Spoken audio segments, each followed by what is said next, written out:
나누기 전에 누가복음 10장 1절부터 2절의 말씀을 다시 한 번만 더 읽어가기를 소망합니다. 우리 함께 큰 목소리로 읽겠습니다. 시작.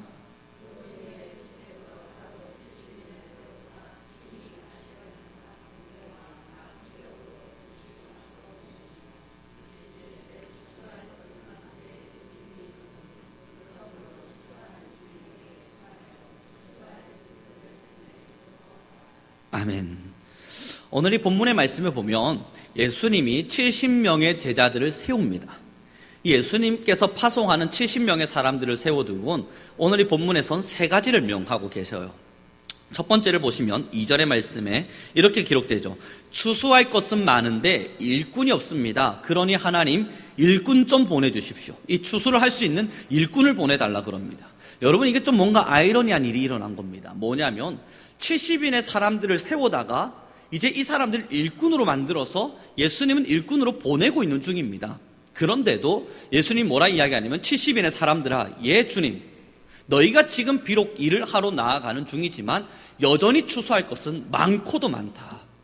그러니까 너희가 기도할 것이 있는데 너희 말고 너희 외에도 추수할 일꾼 좀 보내달라 기도하라.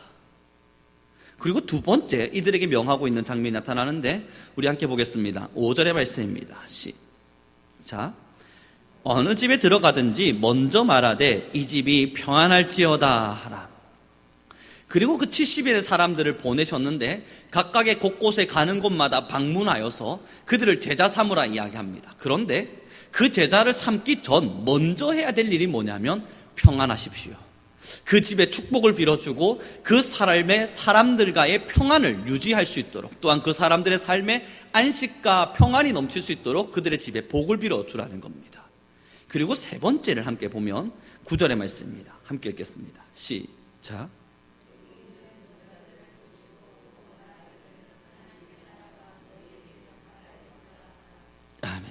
이 9절의 말씀이 이렇게 기록되죠. 거기에 있는 병자들을 고치고 말하기를 하나님의 나라가 가까이 왔다 하라.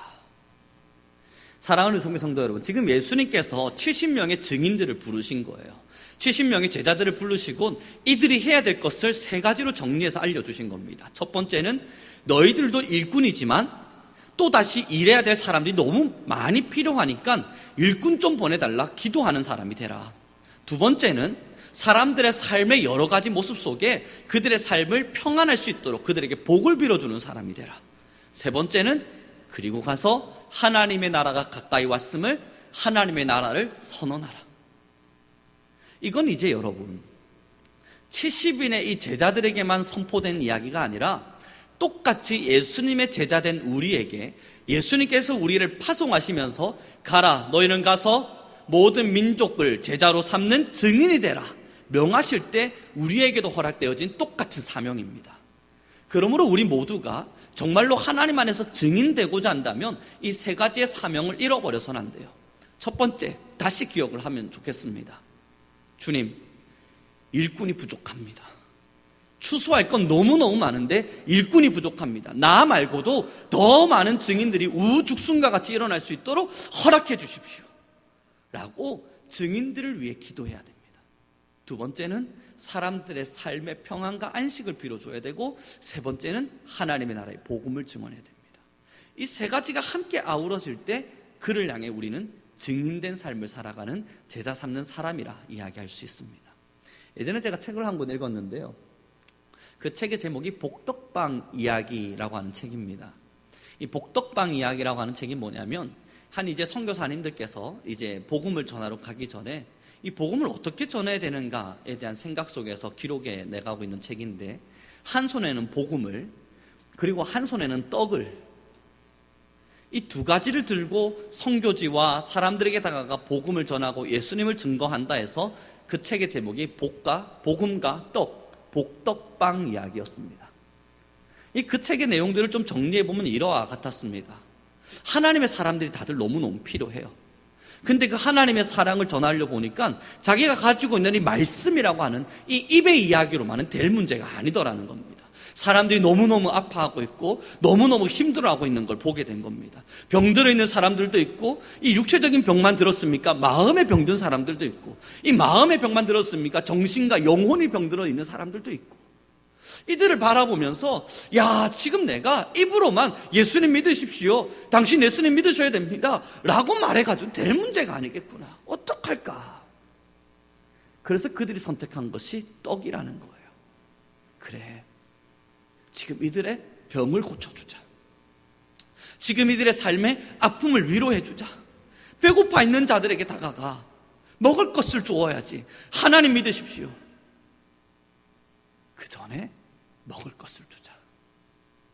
그리고 일을 열심히 해나가는데, 여러분, 사람들이 얼마나 많아요.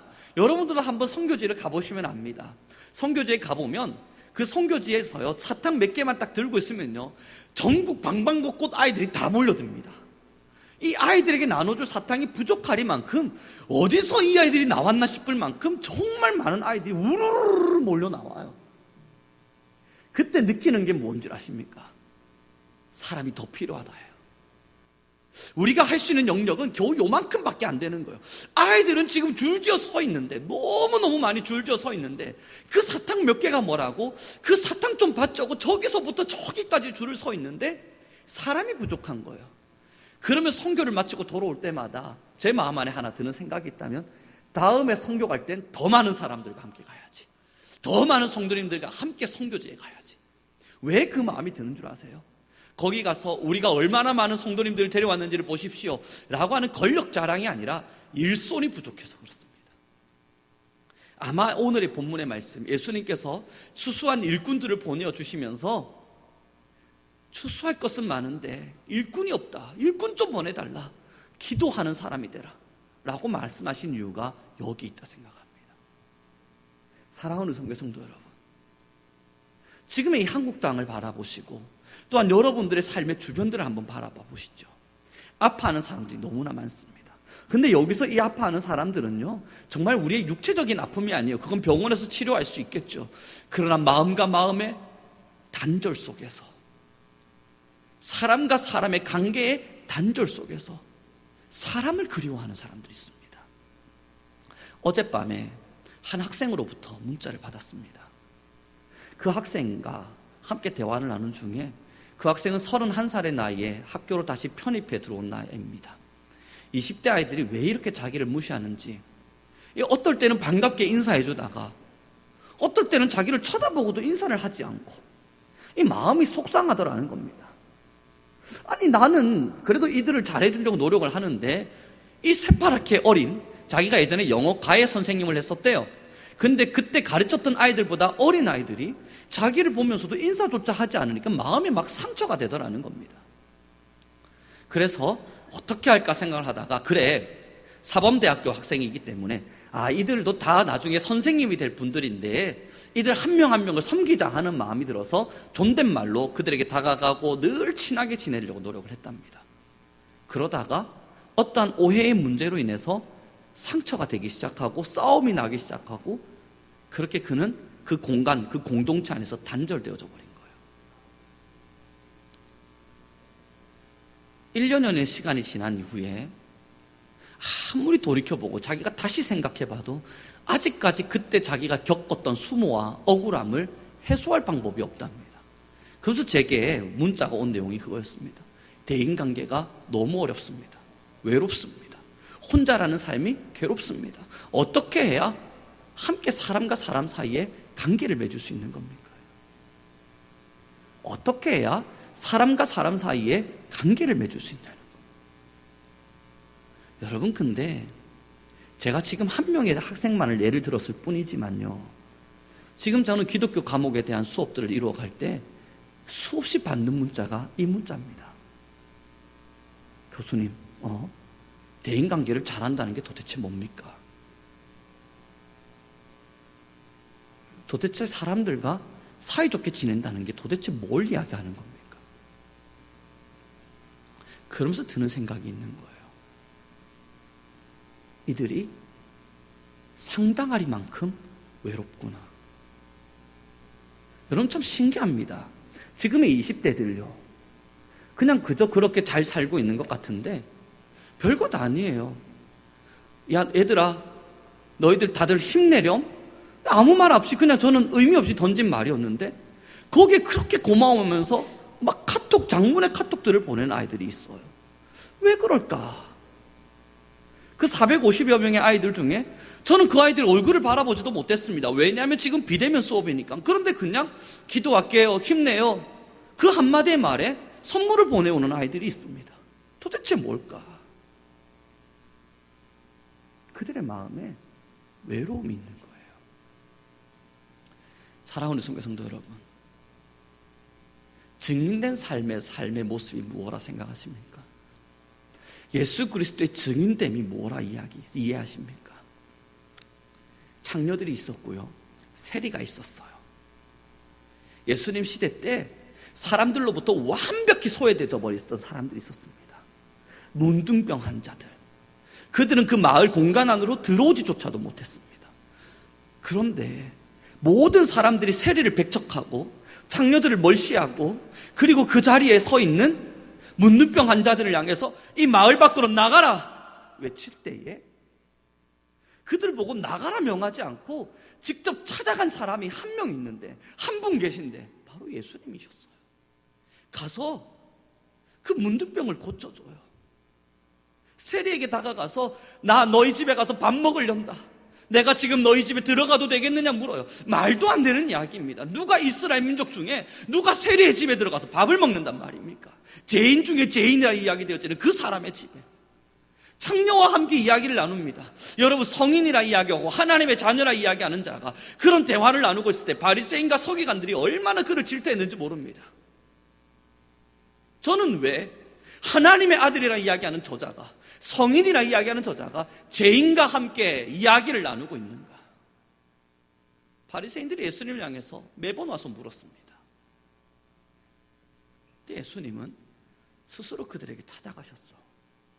왜 그러냐고요? 그들이 소외되어 있어서 그렇습니다.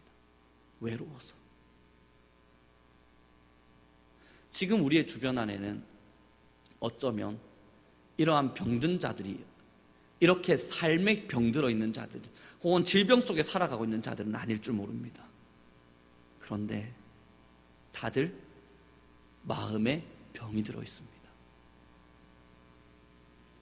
한국의 청년들 중에 80%는 우울증 환자라고 보도 된다고 하더군요. 왜 그럴까?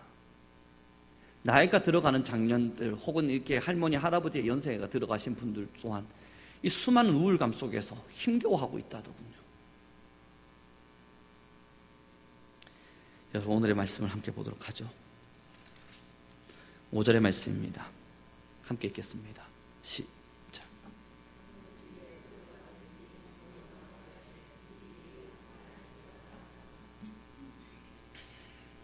먼저 들어가 증인된 자들이 해야 될 일이 무엇이겠습니까? 이 집에 평안이 있을지어다. 사랑하는 우리 성도 여러분, 평안하십시오. 그러나 여러분들의 평안은 지금 내가 누려야 될 평안이 아니라 누군가에게 전달해줘야 될 평안인 것입니다.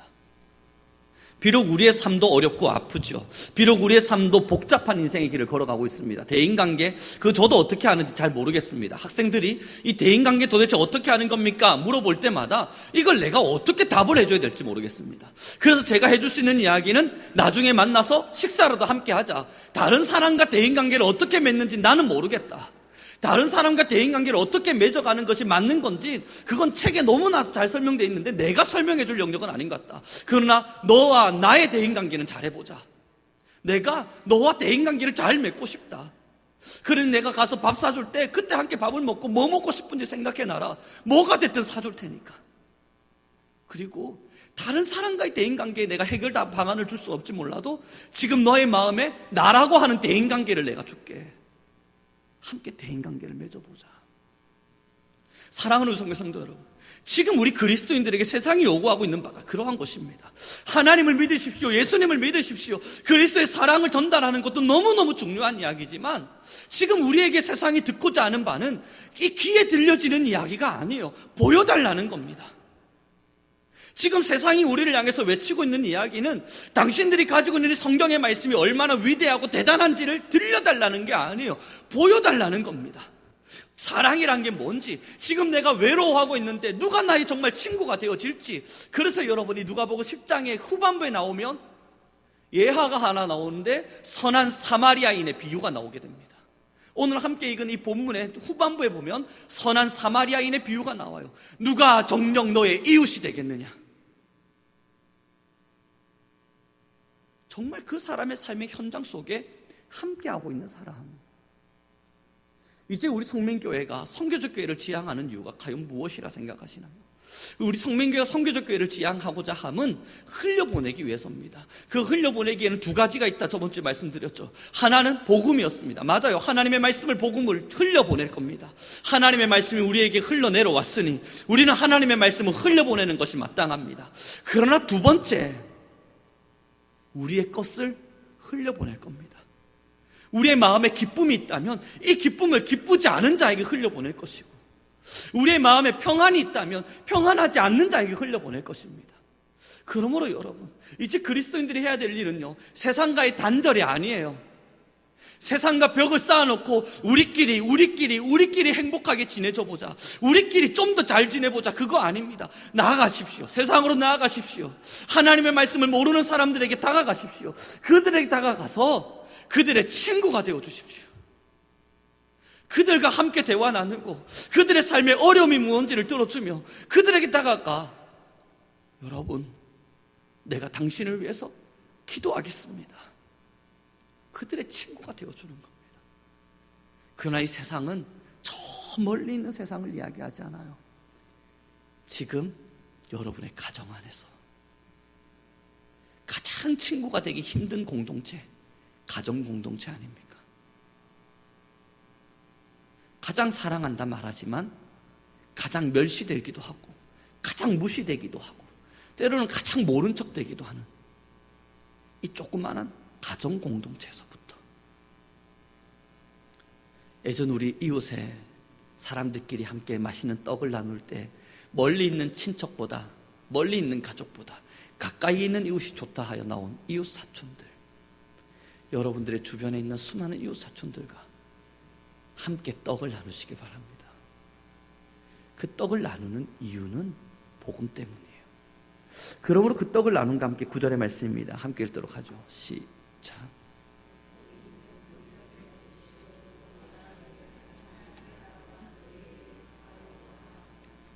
그리고 나서 병을 고쳐진 이후에 해야 될 이야기가, 여러분, 하나님의 나라가 가까이 왔습니다. 여러분, 근데 이 말을 오해하시면 안 됩니다. 지금 떡을 주고 병을 고쳐준 이후에 하나님의 나라가 가까이 왔습니다, 이건 심판을 이야기하고 있는 이야기가 아니에요. 지금 내 떡을 먹고 함께 대화 나누는 여러분, 지금 나와 함께 관계를 맺었으니까 지금 여러분의 삶 안에 하나님의 나라가 가까이 온 겁니다.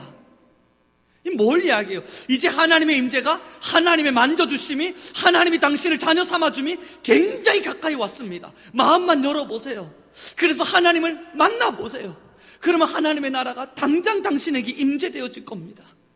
지금 여기서 하나님의 나라가 가까이 왔다는 이야기는 당신 지금 안 믿으면요 심판이에요. 지금 당신 안 믿으면요 지옥 안에 거하는 거예요. 그 이야기가 아니에요. 떡을 먹고 그 사람과 평안을 나누고 이웃 사촌과의 관계를 맺어가면서 서로의 유대감이 세워졌을 때 내가 하나님의 나라 아닙니까? 여러분이 하나님의 나라 아닙니까? 우리가 복음이고 여러분들이 복음 아닙니까? 그들이 지금 우리에게 마음의 문을 열었다고요. 이제 하나님의 나라가 그들 옆에 가까이 붙은 거예요. 그럼 이제 우리가 그들 안으로 들어가 그들 마음속 안에 그리스도를 심어주는 겁니다. 하나님의 나라가 정말 가까이 와 있는 거예요. 어제 너무너무 고마웠던 문자 하나가 또 기억이 납니다. 금요 초대를 통해서 함께 나눴던 것처럼 한 친구가 이제 예수님을 다시 믿어볼까 마음을 먹었고 그의 부모님들 또한 이제 기독교에 대한 마음들을 좀 열었다라는 이야기를 함께 나눈 바 있었습니다. 그리고 그 친구가 어젯밤에 교회 가서 집에 있는 교회, 집 근처에 있는 교회 가서 기도하고 왔대요. 그 말을 듣는데 마음이 뭉클뭉클하면서 너무너무 좋은 겁니다. 그래서 많은 고민들을 이야기할 때에 제가 제일 먼저 해준 이야기가 그렇습니다. 너가 내게 많은 고민들을 이야기해주고 있는데 내가 지금 너무 감사한 건 너가 기도하고 왔다는 거다. 내가 지금 앞으로 해줄 어떤 이야기보다 더 너무 행복한 건 너가 지금 하나님을 찾고 왔다는 거다. 여러분, 그 학생에겐 하나님의 나라가 가까이 왔어요. 드디어 그 학생에게 드디어 하나님의 나라가 가까이 왔어요. 기독교에 대한 적대감을 품고 왜 기독교는 이렇게 강압적인가 라는 이 분노를 가지고 있던 이 학생에게 하나님의 나라가 가까이 왔어요. 우리가 해야 될 일들인 겁니다. 선교사님들이 선교지에 가면 제일 먼저 이 차병교 선교사님들도 우물을 열심히 팔고 있습니다. 이 복음 전하라고 선교지에 보내놨더니 아침, 점심, 저녁으로 우물 팔고 있습니다. 우물, 발음도 잘 되지 않네요. 우물을 파고 있습니다. 집수리를 해주고 있다고요. 아픈 사람들 병원에다 데려다 주고 치료시켜주고 다시 집으로 돌려주고 쌀 없다 그러면 쌀 주고 있습니다. 아니, 가서 복음 전하라 했더니 왜 그러고 있습니까? 그럼 그분들 뿐인가요? 아니에요. 전 세계에 흩어져 있는 모든 선교사님들이 제발 저희에게 재정 좀 보내주십시오 이야기합니다. 그래서 제가 뭐 때문에 그렇습니까? 왜 그 재정이 필요합니까? 물어보면 쌀 사려고 그런대요, 옷 사려고 그런대요, 집수리 하려고 그런대요, 우물을 팔려고 그런대요. 다 똑같은 이야기들이에요. 아니, 이 귀한 헌금들을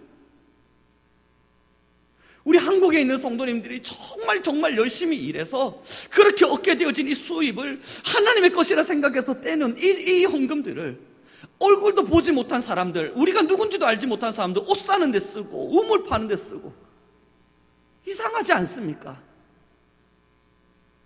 그런데 그럼에도 많은 교회들이 거기에 동참을 합니다. 왜 그러냐고요? 그 일을 통해서 하나님의 나라를 가까이 하게 해주기 위해서입니다. 얼굴도 다르고 문화도 다르고 언어도 다른 한국 언어하는 사람들이 와서 그들에게 복음을 전할 때 그들의 마음의 문이 열려지고 친구가 되기 위해서. 사랑하는 선교사님들 여러분, 선교적 교회에 바로 저와 여러분이 선교사입니다. 저 외국에 나가 있는 선교사님들도요, 여러분 생각해봐요. 필리핀으로 저희가 선교지를 보냈죠. 필리핀에 선교사님을 파송했습니다. 그런데 그분이 필리핀 전역을 다스리냐고요? 아니에요. 필리핀이라고 하는 나라의 어떠한 섬에, 그 섬 중에도 어떠한 지역에, 그럼 그 지역을 다 다스리냐고? 그것도 아니에요. 그 지역 전부 다 선교하지 않습니다. 그 지역에 있는 어떠한 동네, 그 동네를 선교합니다. 그래서 선교사라고 하는 이름을 가지고 있어요. 그럼 이제 저와 여러분을 생각해 보자고요. 이 한국이라고 하는 땅, 우리가 전부를 선교하고 있습니까? 아니에요. 이 한국이라고 하는 땅에 부산이라고 하는 지역에, 이 부산 지역 안에 금곡이라고 하는 동네, 우리도 여기 살고 있어요. 선교사님들이 하고 있는 사역과 우리가 하고 있는 사역이 다를 바가 없단 말이에요. 그들은 외국이라고 하는 이름을 가지고 있고 우리는 국내라고 하는 이름을 가지고 있겠죠. 그러나 저와 여러분 꼭 기억하셔야 될 것은, 선교적 교회의 가장 뜨거운 가치는 저와 여러분은 선교사라는 겁니다. 이미 여러분들은 파송받은 선교사라는 겁니다. 이 70인의 사도들이 하나님으로부터, 예수님으로부터 파견되어진 것처럼, 파송되어진 것처럼 저와 여러분도 지금 파견되어지고 파송되어진 하나님의 증인이고 선교사라는 거예요. 그러므로 이 세 가지를 기억해야 되는 겁니다. 해야 될 일이 금곡 땅에 얼마나 많아요. 기도할 때마다 하나님, 우리 교회가 도대체 무슨 일을 해야겠습니까? 생각해보고 기도해보고 하면 정말 많은 일들이 떠오릅니다. 해야 될 일들이 무궁무진한 것 같아요. 그러니 기도하게 돼요. 주님, 일꾼 좀 보내주십시오. 우리 성도님들로 해나가야 될 일들도 있지만 더 많은 일을 위해서 우리가 해야 될 일이 있습니다. 하나님, 더 많은 일꾼들을 보내주십시오. 이게 저와 여러분의 선교사로서의 기도입니다. 그리고 두 번째, 주님, 내가 만나는 사람들과 친구가 되게 하셔서 그들의 힘겨움과 어려움들을 돌보아주는 친구가 되게 하셔서 나로 인하여 그들의 마음이 열리게 하십시오. 그리고 세 번째, 그렇게 열려진 마음속에 이제 하나님의 나라가 가까이 왔음을, 우리가 그렇게 친구가 되어졌으므로 하나님의 나라가 가까이 왔음을, 하나님, 우리를 통해 그들의 삶에 하나님의 나라에 가까이 옴이 있게 하십시오.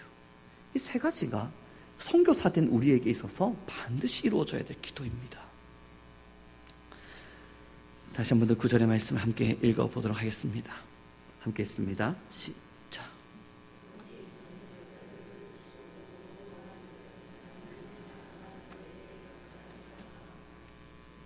아멘. 그러므로 지금 우리 성민교회가 같이 기도하고 고민해야 될 일들은 제일 먼저 우리가 하나 되는 겁니다. 저와 여러분이 선교사라고 하는 것을 잊지 않는 자세입니다. 그러므로 우리 옆 사람에게 좀 인사 함께 나눠주죠. 당신이 선교사입니다. 이렇게 이야기되면, 저 어린 시절에 누군가가 이렇게 이야기하면요, 아닌데, 난 선교사까지는 아닌 것 같은데, 그렇게 선교지에 나아가서 뭔가 할 만한 나는 그릇이 아닌데 라고 하는 마음이 들었습니다. 여러분, 지금 하나님께서는요, 우리를 파송하시면서 그릇을 따지고 있지는 않아요. 너가 지금 할 수 있느냐 할 수 없느냐를 생각하고 있는 게 아닙니다. 그냥 가라는 겁니다. 그러나서 이 세 가지를 기억하고 있으면 여러분 가셔서 이 마음만 먹고 있다면 언제든 할 수 있지 않겠습니까? 그러므로 우리 모두가 하나가 되어져서 하나님, 우리 성민교회가 정말 우리 모든 성민교회 성도님들이 하나님의 나라의 증인이 되어서 수많은 사람들을 돕는 교회가 되게 허락하시고, 아픈 자들을 외면하지 않는 교회가 되게 허락하시며, 힘겨워하는 자들의 눈물을 닦는 교회가 되게 허락하시되, 그 교회가 나 자신임을 잊지 않게 허락하여 주십시오. 내가 그 선교사임을 잊지 않게 허락하십시오. 그 기도가 필요합니다. 또한 그 기도가 지속적이어야 되고, 아마 저와 여러분이 선교사라고 하는 것을 잊지 않는 순간 우리는 그 일을 지속적으로 해나가게 될 것입니다. 그리고 우리 두 번째 기도해야 될 것은 더 이상의 단절을 타파하는 겁니다. 세상과의 단절이 아니에요. 교회가 해야 될 일은 세상을 비난하면서 세상을 단절시켜 놓는 것이 아닙니다. 세상 수많은 사람들을 비난하고 비판하면서 그들과 단절되어져 있는 교회는 결국은 우물 안에 고여있는 잘못된 것밖에 되지 않습니다. 우물 안에 잡혀있는 개구리에 불과합니다. 예수님도요, 끊임없이 찾아가셨어요. 세상과 단절된 적이 없습니다. 성경 어디를 찾아보십시오. 세상과 예수님이 단절된 적이 있는지. 예수님은 단 한 번도 세상과 단절된 적이 없습니다. 교회는 세상을 비판하고 세상을 평가하고 세상을 판단하며 너와 나는 다르다는 외침 속에서 교회와 세상을 단절시켜 놓는 것이 아니라 이제 문을 열어야 돼요. 죄인들을 만나기 위해서? 아니요, 친구들을 만나기 위해서. 썩어 빠진 사람들의 정신을 뜯어 고쳐주기 위해서? 아니요, 그들의 상처 입은 마음을 위로해주기 위해서. 어디로 가야 할지 모르는 그 사람들을 가르치고 훈계하기 위해서? 아니에요. 함께 동력해주고 함께 그 길을 걸어가주는 그러한 동반자가 되어주기 위해서. 그러므로 우리 성민교회 모든 성도님들 꼭 기도해 주십시오. 이 일을 위해서 교회가 본질을 훼손하지 않은 채, 복음의 본질을 훼손하지 않은 채 어떻게 하면 이 일을 갈 수 있을까 늘 기도하고 늘 기도합니다. 우리 교회 모든 성도님들이 이 기도의 마음을 모아주실 때 하나님은 반드시 그 일을 열어주실 겁니다. 우리는 그렇게 하나님의 나라가 이 금곡동안에 가까이 왔음을 선언하는 교회가 될 것입니다. 우리 성민교회가 금곡동안에 있다면 이 금곡 지역에 있는 수많은 사람들은 하나님의 나라가 가까이 와 있는 이들입니다. 그래야만 됩니다. 그러지 않고 금곡은 금곡대로, 교회는 교회대로, 하명은 하명대로, 우리는 우리대로, 양산은 양산대로, 우리는 우리대로 그러지 않고 우리가 이곳에 존재함으로, 여러분들께서 삶의 영역 속에 존재하심으로 하나님의 나라가 가까이 와 있어야 돼요. 그들에게. 그런 역사가 우리 성민교회 위에 가득 넘치길 바랍니다. 아직은 그 지혜가 부족하고 이러한 것에 실행할 수 있을 만한 발걸음의 힘이 부족하여 기도하고 있습니다. 주님, 준비합니다. 마음의 뜻을 품고 준비하며 갑니다. 하나님께서 문을 열어주시는 그날 달려갈 수 있도록 이 힘이, 에너지가 비축되어 있는 교회가 되게 허락하십시오. 우리 함께 그렇게 기도할 수 있길 바라요. 이제 말씀 마무리 짓기를 소망합니다.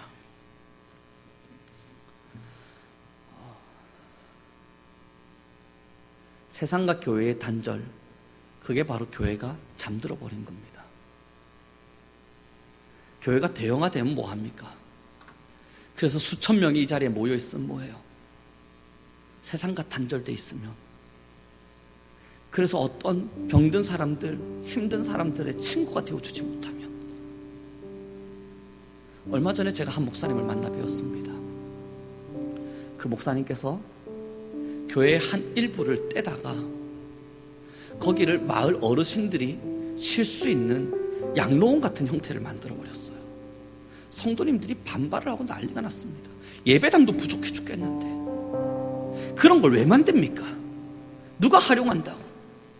근데 그곳에 이제 뭐죠, 이 안마기 같은 거, 이렇게 뭐 압축기 같은 거, 그런 걸 놔두려 놓고 정말 그곳을 아름답게 꾸몄어요. 그리고 나서 그곳에 있는 지역 어르신들에게 언제든지 와서 여기를 마음껏 활용하십시오. 친구가 되었습니다. 예배당이 줄어들었어요. 성도들이 예배할 때 불편해요. 그런데 그 목사님이 그걸 결단했습니다. 한 명 못 온 어른들이 그곳에 비축되어 있는 과자들, 스낵들도 보고 또 안마기도 만져보고 편안하게 그곳에서 이야기도 나누고 그러다 보면서 친구를 또 한 명 데려오고 또 어른 친구를 또 한 명 데려오고 그러다 거기는 주일날보다 평일날 더 많은 사람들이 모여있는 교회랍니다. 주일날 되면 사람들이 별로 없어요. 성도님들이 20명조차 되지 않는데 평일이 되면 웬 할머니 할아버지들이 팍탁팍탁 거리고 있답니다. 그런데 그 사역을 시작한 지 1년, 한 명씩 교회에 등록하기 시작하더래요. 그렇게 20명이 된 교인들이 이제는 할머니 할아버지들로, 청년들은 없답니다. 할머니 할아버지들로 80여 명이 이루어졌답니다. 여러분, 지금 제가 이야기하는 건요, 이런 부흥이 일어났대요. 그거 이야기하고 싶은 거 아니에요. 그 이야기를 들으면서 마음에 오는 것은 우리가 정말 그러한 친구들이 되어줘야 되는 게 아니었던가. 교회가 대형화되면 뭐 하겠습니까? 세상 사람들은 우리를 보고 친구라 말하지 않는데, 교회가 커져 있으면 뭐 하겠습니까? 우리 교회를 바라보면서 수많은 주민들이 혹은 수많은 사람들이 우리 성민교회는 이 금곡동의 친구야, 그 말이 없는데, 이제 우리 교회가 결단한 이야기는 여기에 있는 거예요. 우리는 이곳의 친구가 되고자 하는 겁니다. 너희들 죄인입니다 외치고 있는 교회가 아니라 친구입니다. 당신들의 삶에 어려움이 있다면 함께 갑시다. 우리가 당신들의 친구가 되고, 나도 당신의 친구가 되고, 당신도 나의 친구가 되어서 이 험난한 인생의 길 속에 서로 위로받고 서로 위로하면서 그렇게 함께 갑시다. 이게 교회가 서로 모여있는 이유인 것 같습니다. 사도행전에 초대교회에 믿음의 사람들이 함께 모여 함께 떡을 떼며 교제하였더니 그것이 주변 사람들의 칭찬이 되어 믿는 자들의 수가 더해졌더라. 사랑하는 성도 여러분, 이제 우리 교회가 공동체로 움직이는 일이 언제 어떻게 시작될지 모릅니다. 그러나 믿는 것 하나가 있다면 시일 내에 하나님이 일하게 하실 거라 확신합니다. 이를 위해 우리 성도님들, 여러분 주변에 있는 수많은 금곡의 사람들, 하명의 사람들, 여러분의 삶의 영역에 있는 사람들의 친구가 되어주십시오. 단절되어 있는 사람들이 아니라 그들의 친구가 되어주십시오. 그러므로 교회여, 일어나길 바랍니다. 교회가 그들의 친구가 되어주지 못하면 이게 교회가 죽은 겁니다. 그러나 우리 성민교회는 다시 일어나서 수많은 사람들의 친구가 되어지고, 이 금곡의 친구가 되어지고, 또한 하나님의 말씀을 모르는 많은 이들의 친구가 되어져서 우리를 통해 하나님의 나라가 가까이 임재되길 바랍니다. 우리 함께 찬양 찬양하며 나아가겠습니다. 교회여 일어나라.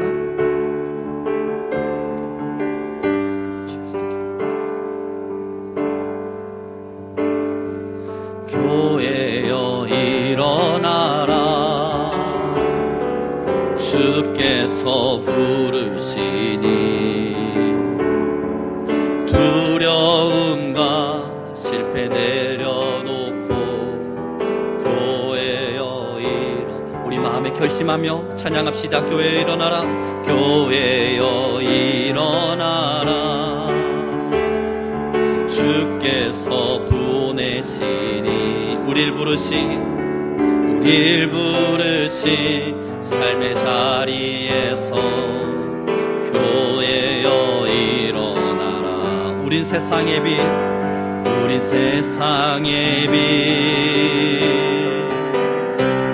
하나님의 편지 주의 교회를 통해 세상이 우리를 볼 것입니다. 일어나라. 아버지의 사랑으로 일어나라. 아버지 사랑으로 아버지 능력으로 서로 하나 되어 그 빛을 비추라. 노래하라. 아버지의 사랑을 아버지의 크심을 이 삶의 노래로 주님을 나타내라. 일어나라. 지금 우리 함께 마음을 모아 기도합시다.